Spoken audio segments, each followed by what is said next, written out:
ಎಷ್ಟೋ ಜನಕ್ಕೆ ಅಧಿಕಾರ ಕೊಡೋಕ್ಕಾಗಿಲ್ಲ ನಾವು, ಆದರೂ ಕೂಡ ಇವತ್ತು ಇನ್ನೂ ಶಕ್ತಿಯನ್ನು ಮಾಡಿದ್ದೇವೆ. ಹೊಸ ಯೋಜನೆಯನ್ನು ಪ್ರಾರಂಭ ಮಾಡಿದವರು, ಗ್ಯಾರಂಟಿ ಯೋಜನೆ. ಒಂದೊಂದು ಜಿಲ್ಲೆಯಲ್ಲಿ 15 ಜನಕ್ಕೆ, ತಾಲೂಕಿನಲ್ಲಿ 50 ಜನಕ್ಕೆ, 15 ಜನಕ್ಕೆ. ಇವತ್ತು ಇನ್ನೊಂದು ದೊಡ್ಡ ಘೋಷಣೆಯನ್ನು ನಾನು ಮಾಡ್ತಾ ಇದ್ದೇನೆ. ಕಾರ್ಯಕರ್ತರಿಗೆ ಶಕ್ತಿ ಕೊಡಬೇಕು ಅಂತೇಳಿ ನಾನು, ನಮ್ಮ ವರಿಷ್ಠರು ನಾವು ಮಾತಾಡಿದ್ದೇವೆ. ಪ್ರತಿಯೊಂದು ಪಂಚಾಯಿತಿಯಲ್ಲೂ ಕೂಡ 5 ಜನರಿಗೆ ಗ್ಯಾರಂಟಿ ಸಮಿತಿಯನ್ನು ಮತ್ತೆ ರಚನೆ ಮಾಡುವಂಥ ಕೆಲಸವನ್ನು ನಾನು ಮಾಡ್ತೇನೆ. ಅವರೆಲ್ಲರೂ ಕೂಡ ಮತ್ತೆ ಹೋಗಿ ಈ ಫಾರಮ್ಗಳನ್ನ ತೆಗೆದುಕೊಂಡು ಹೋಗಿ ಮತ್ತೆ ಮರುಪರಿಶೀಲನೆ ಮಾಡಿ ಅವ್ರಿಗೆ ಶಕ್ತಿಯನ್ನು ತುಂಬಬೇಕು, ಅದಕ್ಕೆ ಅವರನ್ನು ಕೊಡಬೇಕು. 5 ಜನ ಕಾರ್ಯಕರ್ತರಿಗೆ, ಎಲ್ಲ ವರ್ಗವಾದವ್ರಿಗೆ, ಎಲ್ಲ ಸಾಮಾಜಿಕವಾಗಿ ಇವತ್ತು ಅವ್ರಿಗೆಲ್ಲರೂ ಕೂಡ ನೇಮಕವನ್ನು ಮಾಡೋಂಥ ವ್ಯವಸ್ಥೆಯನ್ನು ಮಾಡ್ತೇನೆ. ನೀವೆಲ್ಲ ಕೂಡ ಶಾಸಕರು, ಕಾರ್ಯಕರ್ತರು, ಬ್ಲಾಕ್ ಕಾಂಗ್ರೆಸ್ನವರು, ಎಲ್ಲ ವರ್ಗದವರು ಕೂಡ ಅವಕಾಶ ಮಾಡಿ. ಪ್ರತಿ ಪಂಚಾಯಿತಿಲಿ 5 ಜನ, ಪ್ರತಿ ವಾರ್ಡಲ್ಲಿ 5 ಜನ, 7,000 ಪಂಚಾಯಿತಿ ಇದೆ, 4,000 ವಾರ್ಡ್ ಇದೆ.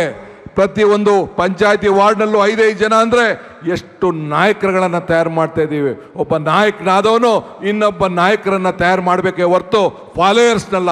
ಅದಕ್ಕೆ ಕಾಂಗ್ರೆಸ್ ಪಕ್ಷ ಇವತ್ತು ಇದಕ್ಕೆ ಬದ್ಧವಾಗಿದೆ.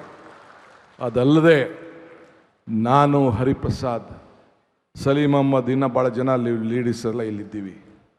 ವಿದ್ಯಾರ್ಥಿ ನಾಯಕರಾಗಿ ಬೆಳೆದಂಥವ್ರು, ವಿದ್ಯಾರ್ಥಿ ನಾಯಕರಾಗಿ ಭಾಳ ಜನ ಇಲ್ಲಿದ್ದೀವಿ, ಸ್ಟೂಡೆಂಟ್ ಲೀಡರ್ಸ್ ಆಗಿ ಇದ್ದಂಥವ್ರು. ಇವತ್ತು ಮುಂದಕ್ಕೆ ಇದೇ ಜೂನು ನೆಕ್ಸ್ಟ್ ಕ್ಯಾಬಿನೆಟಲ್ಲಿ ತೀರ್ಮಾನವನ್ನು ತೆಗೆದುಕೊಳ್ತಾ ಇದ್ದೇವೆ. ರಾಹುಲ್ ಗಾಂಧಿಯವರ ಮಾರ್ಗದರ್ಶನ ಇದೆ. ಈ ವರ್ಷದಿಂದನೇ ನಮ್ಮ ಪಂಚಾಯತಿಂದ ಪಾರ್ಲಿಮೆಂಟ್ವರೆಗೂ ನಾಯಕರುಗಳು ಬೇಕು. ಆ ನಾಯಕರುಗಳು ಬೇಕಾದರೆ ವಿದ್ಯಾರ್ಥಿ ನಾಯಕರನ್ನು ಬೇಕು. ಅದಕ್ಕೆ ಈ ವರ್ಷದಿಂದನೇ ವಿದ್ಯಾರ್ಥಿ ನಾಯಕರ ಚುನಾವಣೆಯನ್ನು ಎಲ್ಲ ಕಾಲೇಜ್ಗಳಲ್ಲೂ ನಡೆಸಬೇಕು ಅಂತೇಳಿ ಈ ಸರ್ಕಾರ ತೀರ್ಮಾನವನ್ನು ಮಾಡ್ತಾ ಇದೆ ಅನ್ನೋ ಮಾತನ್ನು ಈ ಸಂದರ್ಭದಲ್ಲಿ ಹೇಳಲಿಕ್ಕೆ ಬಯಸ್ತಾ ಇದ್ದೇನೆ. ಆದ್ದರಿಂದ ನಮ್ಮ ಪಕ್ಷದ ವಿದ್ಯಾರ್ಥಿ ಘಟಕದ ಸಂಘಟನೆ ಇನ್ನು ಶಕ್ತಿಶಾಲಿಯಾಗಿ ಬೆಳೆಯಬೇಕು. ಯುವಕರ ಸಂಘಟನೆ ಶಕ್ತಿಶಾಲಿಯಾಗಿ ಬೆಳೆಯಬೇಕು. ಮಹಿಳಾ ಶಕ್ತಿ ಬೆಳೆಯಬೇಕು. ಮುಂದಕ್ಕೆ ಯಾರ ಕೈಲೂ ಈ ಮಹಿಳಾ ರಿಸರ್ವೇಷನ್ ತಪ್ಪಿಸಲಿಕ್ಕೆ ಸಾಧ್ಯ ಇಲ್ಲ. ನಾವೆಲ್ಲ ಒಪ್ಪಿದ್ದೇವೆ, ಹೆಣ್ಮಕ್ಳಿಗೆ ಹೊಸ ರೂಪವನ್ನು ಕೊಡಬೇಕು. ಆ ನಿಟ್ಟಿನಲ್ಲಿ ನೀವೆಲ್ಲ ಸೇರಿ ಒಟ್ಟಾಗಿ ಕೆಲಸವನ್ನು ಮಾಡಬೇಕು. ಅಧಿಕಾರ ಯಾರು ಕೂಡ ಸಿಗುವುದಿಲ್ಲ ಅನ್ನೋ ಚಿಂತೆ ಮಾಡೋದು ಬೇಡ. DVG ಅವರು ಒಂದು ಕಡೆ ಒಂದು ಮಾತು ಹೇಳ್ತಾರೆ, ನೆನಪಿದ್ಯಾ?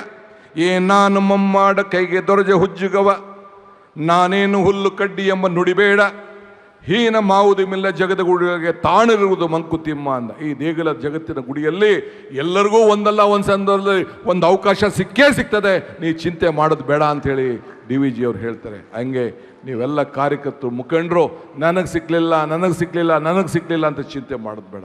ಪಾಪ BJP ಅವ್ರಿಗೆ ಭಾಳ ಚಿಂತನೆ ಇದೆ. ಏನಪ್ಪ, ನನಗೆ ಇಂಥ ಅವಕಾಶ ಸಿಕ್ಕಲಿಲ್ಲ, ಬರೀ ಸಿದ್ದರಾಮಯ್ಯನವರು DK ಶಿವಕುಮಾರ್ ಸಿಕ್ತು ಅಂತೇಳಿ ಪಾಪ ಕೈ ಒಸಕ್ತಾ ಇದ್ದಾರೆ. ಚಿಂತೆ ಮಾಡೋದು ಬೇಡ. 2028ಗೆ ಮತ್ತೆ ನಿಮ್ಮದೇ ಸರ್ಕಾರ, 29ಕ್ಕೆ ನಿಮ್ಮದೇ ಸರ್ಕಾರ. ಅದಕ್ಕೆ ನೀವೆಲ್ಲ ಸೇರಿ ಸಂಕಲ್ಪವನ್ನು ಮಾಡೋಣ. ಇವತ್ತು ಇಂಥ ಒಂದು ಐತಿಹಾಸಿಕ ಕಾರ್ಯಕ್ರಮಕ್ಕೆ ನಮ್ಮ ನಾಯಕರಾದಂಥ ಮಲ್ಲಿಕಾರ್ಜುನ್ ಖರ್ಗೆ ಅವರು ಬಂದು ಆಶೀರ್ವಾದ ಮಾಡಿ ನಮ್ಮ ಕೈ ಜೋಡಿ ಮಾರ್ಗದರ್ಶನ ಕೊಟ್ಟಿದ್ದಾರೆ. ಸಂವಿಧಾನವನ್ನು ಉಳಿಸಬೇಕು, ಕಾಂಗ್ರೆಸ್ ಪಕ್ಷ ಬೆಳೆಸಬೇಕು ಅಂತ ಏನು ಸಂಕಲ್ಪವನ್ನು ಮಾಡಿ ಮಾರ್ಗದರ್ಶನ ಕೊಟ್ಟಿದ್ದಾರೆ.